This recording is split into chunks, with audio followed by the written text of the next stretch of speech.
Hola a todos, les saludo nuevamente, soy el profesor Héctor Monasterios. Vamos a continuar con esta unidad 5, específicamente la segunda parte de fisiología del sistema vascular. Les reitero lo que les he dicho en clases previas, estudien por el programa de fisiología de enfermería. En el programa de fisiología de enfermería está todo lo que necesitamos que ustedes aprendan de fisiología y en consecuencia en el programa de fisiología de enfermería está todo lo que va a ser evaluado. Las clases, los videos que están en esta aula virtual son guías, son orientaciones para que ustedes aprendan más fácilmente, para que ustedes entiendan más fácilmente la fisiología. Sin embargo, lo que les vamos a evaluar es lo que está en el programa, por supuesto. Los videos nos basamos también en el programa, pero tengan en cuenta que su estudio va a estar orientado por el programa de la asignatura.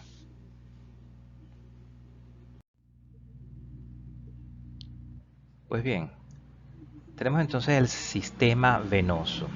El sistema venoso que recorre todo el organismo, o mejor dicho, a partir de los distintos órganos y tejidos, lleva la sangre hacia el corazón.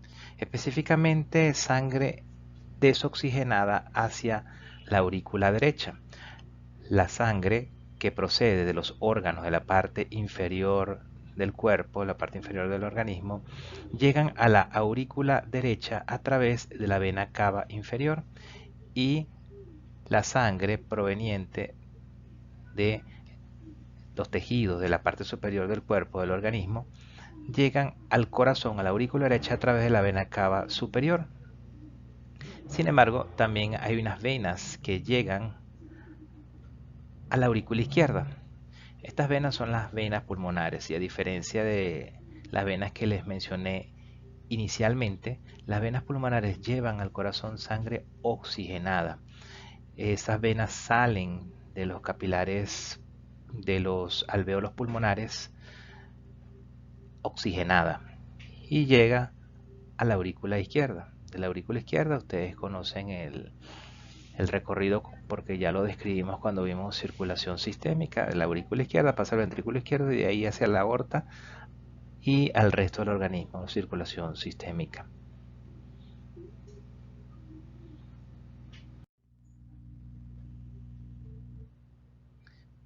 La sangre es eyectada del corazón por el ventrículo izquierdo hacia la aorta y de la aorta se dirige a los distintos tejidos para perfundirlos. Luego de las arterias vienen los capilares. En los capilares se da el intercambio con los tejidos. Los capilares arteriales, arteriolas, capilares, le entregan a los tejidos oxígeno para realizar sus distintas actividades de metabolismo celular. Todo esto ocurre en la microcirculación y luego salen de los tejidos en las vénulas, las venas que transportan sangre nuevamente al corazón hacia la aurícula derecha del corazón. Vemos aquí que está representado el volumen según el sector al cual estamos considerando. A nivel arterial, el volumen de sangre corresponde aproximadamente a un 20%. Si lo comparamos con un 75% que corresponde al volumen de sangre en las venas. Las venas tienen alta capacitancia, es decir, ellas tienen la capacidad para transportar grandes volúmenes de sangre. Sin embargo, su flujo es más bajo que el flujo arterial. Cuando hablamos de flujo, hablamos de la velocidad con la cual transporta esa cantidad de sangre. Transporta mayor cantidad de sangre que las arterias, pero la transporta a una menor velocidad.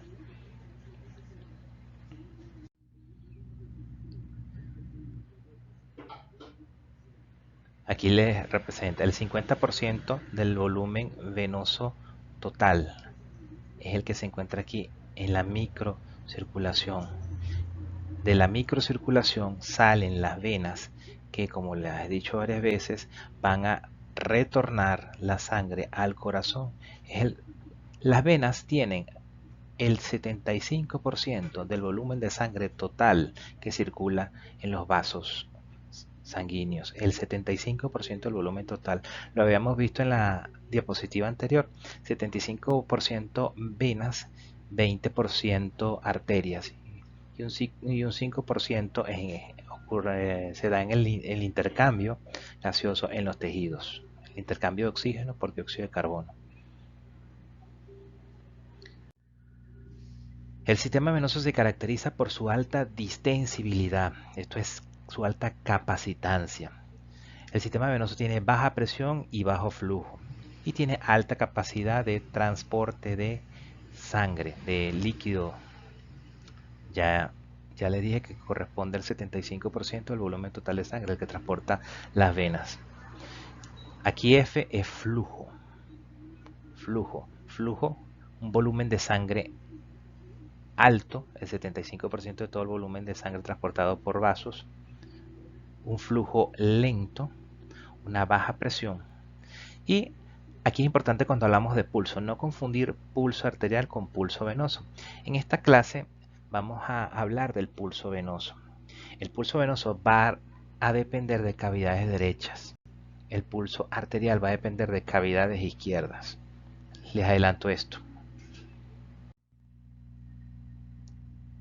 El aumento del retorno venoso aumenta el volumen ventricular telediastólico.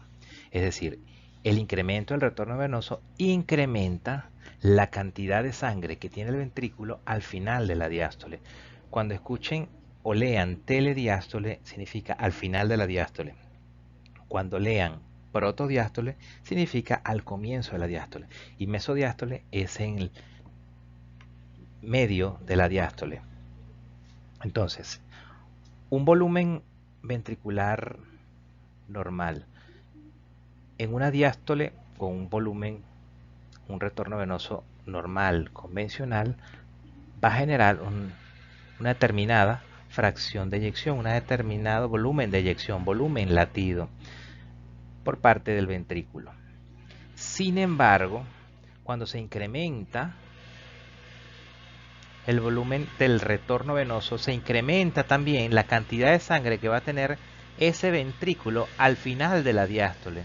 Si vamos a tener un ventrículo con mayor volumen sanguíneo al final de la diástole, la cantidad de sangre que ese ventrículo va a eyectar a través de la arteria va a ser mayor.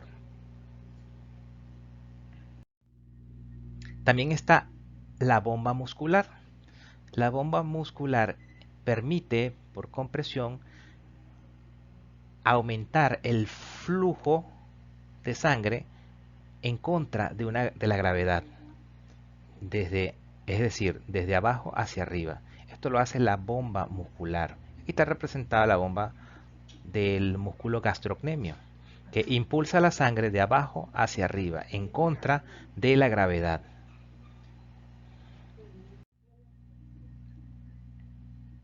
Las ondas del pulso venoso. Ya se lo dije, pulso venoso depende de corazón derecho. Pulso arterial depende de corazón izquierdo. Vemos el pulso venoso con varias ondas, la onda A, la onda C, la onda B. Y dos senos o depresiones, seno X y seno Y. La onda A de aurícula, aquí la tenemos, se debe a la contracción de la aurícula.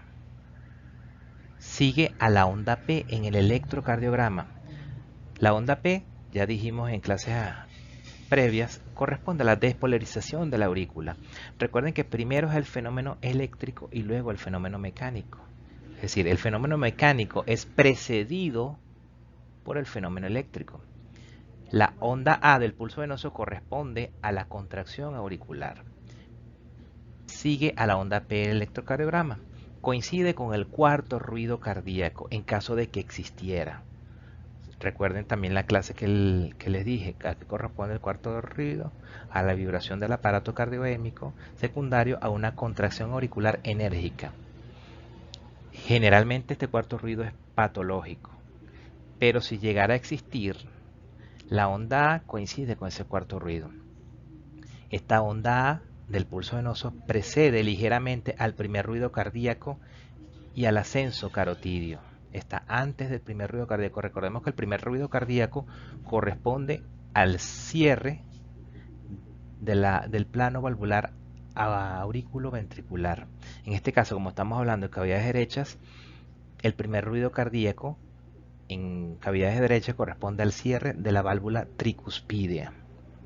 La onda A del pulso venoso precede ligeramente a ese primer ruido cardíaco, a ese cierre de la válvula tricuspidea. Por supuesto, tiene que estar abierto el plano valvular aurículo-ventricular para que esa contracción auricular sea efectiva, para que la sangre pase de la aurícula al ventrículo mediante la contracción auricular. Luego la onda A viene la onda C. Esta onda C de carotidio, es la segunda onda positiva. Solo es visible en los registros. Al examen físico solo podemos ver onda A y seno X. O sea que esta onda C no es visible en el examen físico.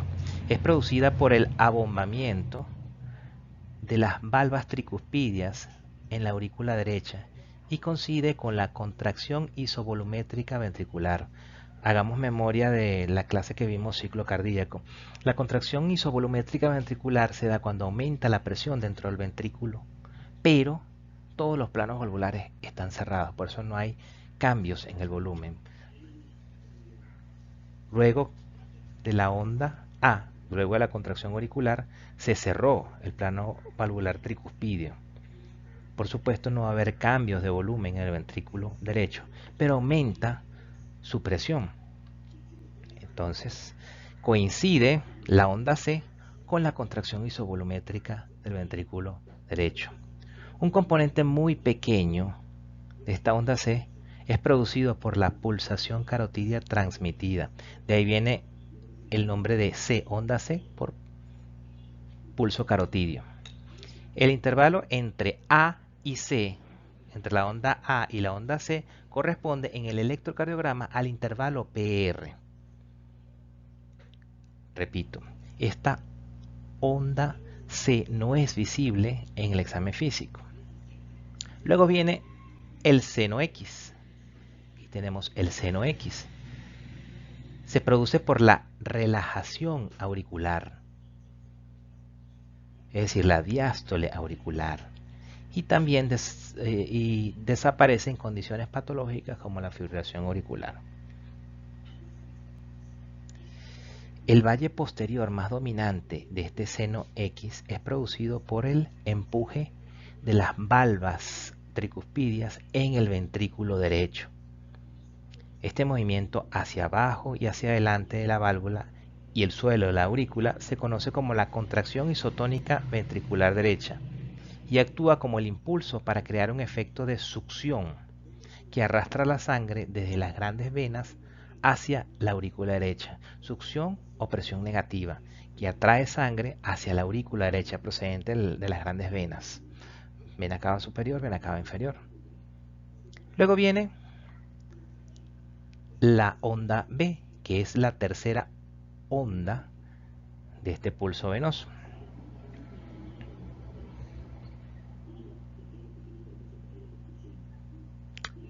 Ella corresponde al llenado de la aurícula. Llenado de la aurícula a partir de las grandes venas. Ocurre hacia el final de la sístole ventricular, por supuesto. Ya antes de culminar la sístole ventricular, antes que cierren el plano valvular sigmoideo, ocurre esta onda V. Y también es evidente durante la fase temprana de la diástole ventricular. Coincide con el ápex del pulso carotidio y alcanza un pico inmediatamente después del segundo ruido cardíaco. Recordemos que ese segundo ruido cardíaco corresponde al cierre del plano valvular sigmoideo. Como estamos hablando de cavidades derechas, este segundo ruido va a corresponder al cierre de la válvula pulmonar. Entonces, inmediatamente después del cierre de la válvula pulmonar, podemos encontrar esta onda V, puesto que el ventrículo se relaja mientras la válvula tricúspide está todavía cerrada. La sangre que fluye en la aurícula derecha comienza a acumularse y genera una onda positiva. Esta es la explicación fisiológica de esa onda V. Luego viene el seno Y, que corresponde a la fase de llenado ventricular rápido. Tenemos que seguir el ciclo cardíaco. La fase de llenado ventricular rápido. El plano valvular, como estamos hablando de cavidad derecha, tricuspidio, está abierto y comienza a pasar de forma acelerada la sangre desde la aurícula derecha hacia el ventrículo derecho. Y ese es lo que corresponde en la onda de pulso venoso al seno Y. Tiene lugar durante la diástole ventricular precoz, es decir, al inicio de la diástole ventricular, y se debe a la apertura de la válvula tricúspide y al vaciamiento de la aurícula derecha. Ella corresponde al tercer ruido cardíaco si existe. ¿Okay? Recordemos que habíamos dicho que el tercer ruido corresponde a la vibración de las paredes ventriculares durante la fase de llenado rápido del ventrículo. Entonces, ese tercer ruido coincide o corresponde con el seno Y del pulso venoso.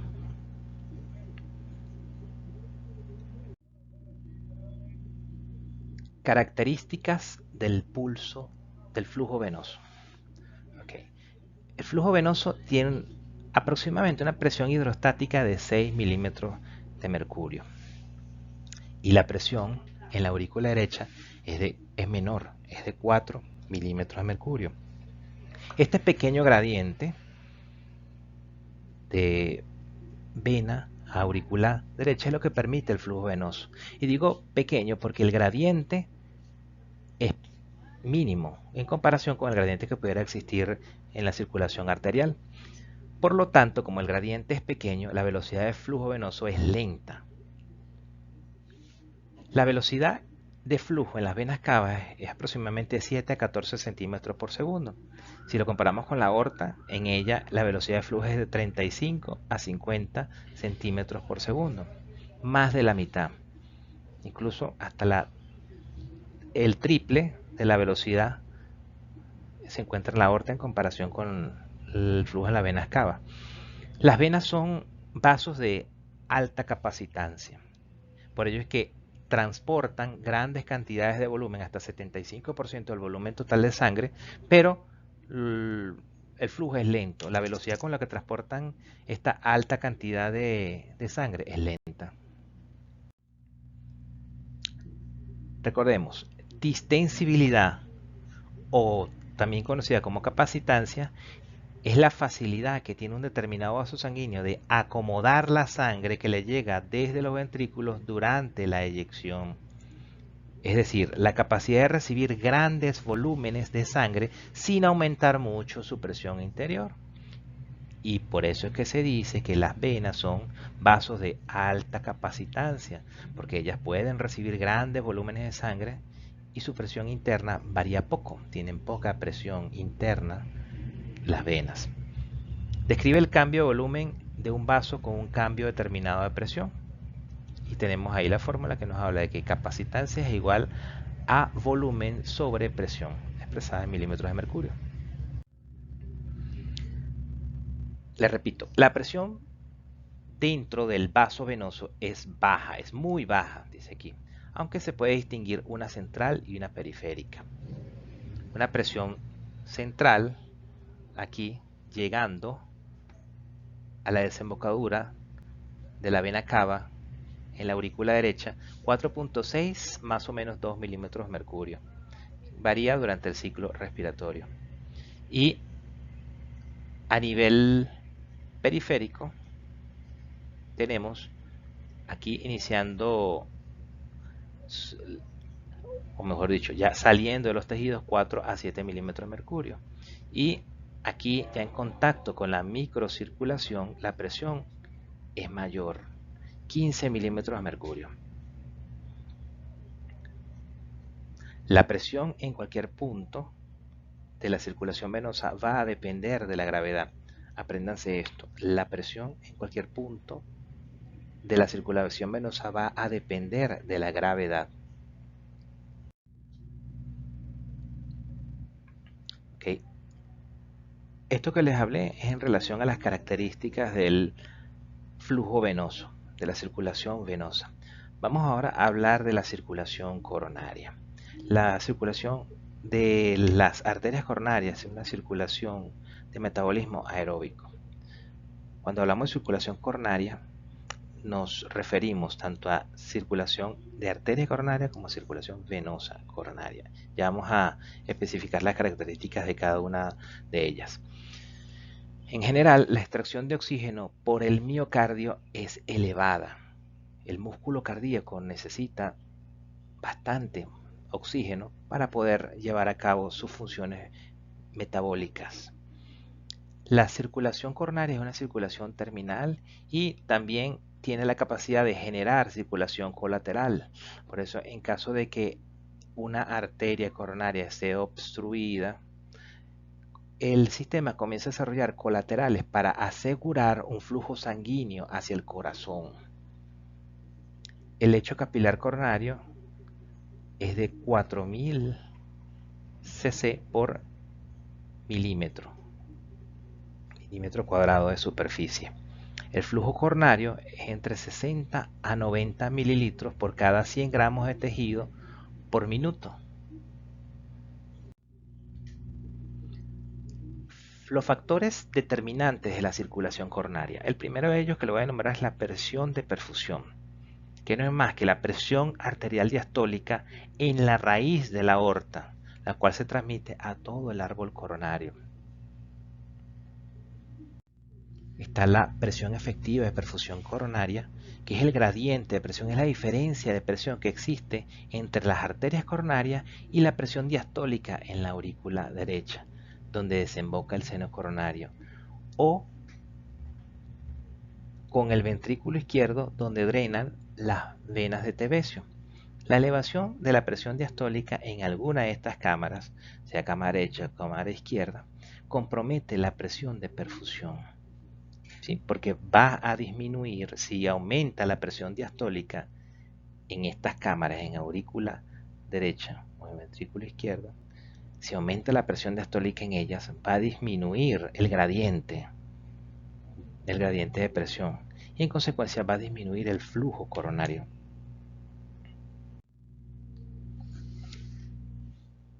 Contracción miocárdica. Es importante que recordemos que el corazón se nutre en diástole, es decir, las arterias coronarias perfunden el corazón durante la diástole. Las venas coronarias drenan el corazón durante la sístole.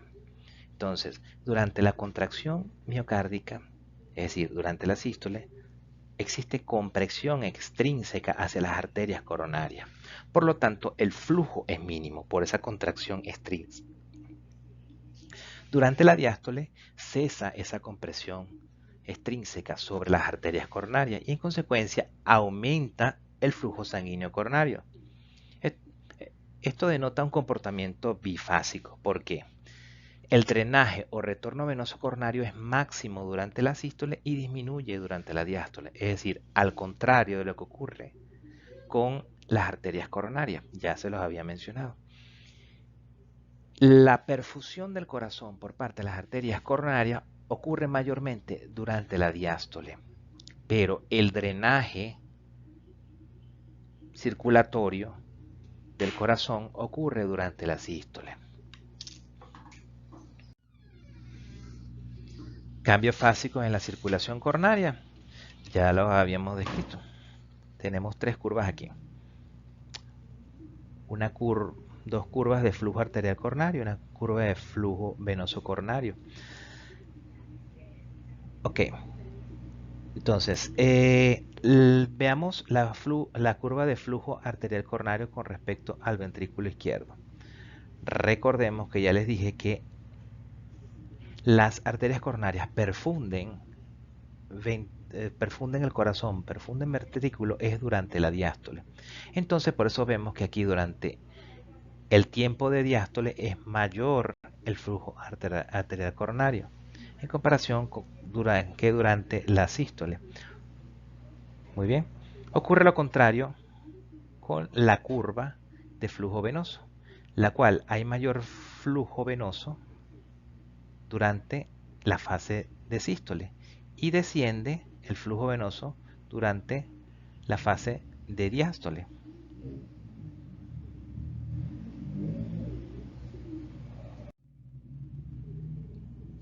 Otro de los factores determinantes de la circulación coronaria es el tono vascular coronario, el cual va a estar influido por factores metabólicos, neurológicos, miogénicos y sustancias derivadas del endotelio. En condiciones normales, el flujo subendocárdico es ligeramente superior al epicárdico, siendo la relación 1,25 a 1. Es decir, la diferencia, si se quiere, es mínima, pero es importante tener en cuenta, y eso es importante que ustedes lo sepan, que el flujo subendocárdico es mayor que el flujo epicárdico en condiciones fisiológicas y la relación es 1,25 a 1.